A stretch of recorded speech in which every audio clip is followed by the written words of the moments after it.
పిల్లలకి హడావిడిగా లేకుండా అప్పటికప్పుడు మనము పుదీనా రైస్ చేసి ఇచ్చామనుకోండి, చాలా ఇష్టపడి తింటారండి. ఎంతో టేస్టీగా ఉంటుంది. మీరు కూడా ఒకసారి తప్పకుండా ట్రై చేయండి. ఒక మిక్సీ జార్లో పుదీనా, కొత్తిమీర, పచ్చిమిర్చిని గ్రైండ్ చేసి పక్కన పెట్టుకోండి.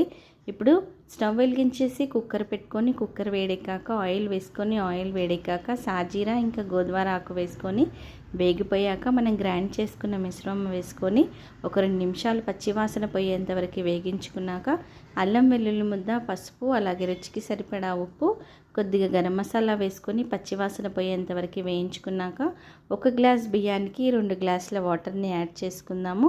ఇప్పుడు బియ్యాన్ని కడిగి పెట్టుకున్న బియ్యాన్ని వేసుకొని 2 విజిల్స్ వచ్చేంత వరకు ఉడికించుకుందామండి. చాలా బాగుంటుందండి. రైతాతో అయితే సర్వ్ చేసుకోవచ్చు, అలాగే కూడా తినేయచ్చు. పిల్లలైతే ఒక్క ముద్ద కూడా వదలకుండా తినేస్తారండి. ఈరోజు మా పిల్లల లంచ్ బాక్స్ అండి రైతా ఇంకా బూందీ ఇంకా చెక్కీతో వాళ్ళకి సర్వ్ చేసి ఇచ్చారు.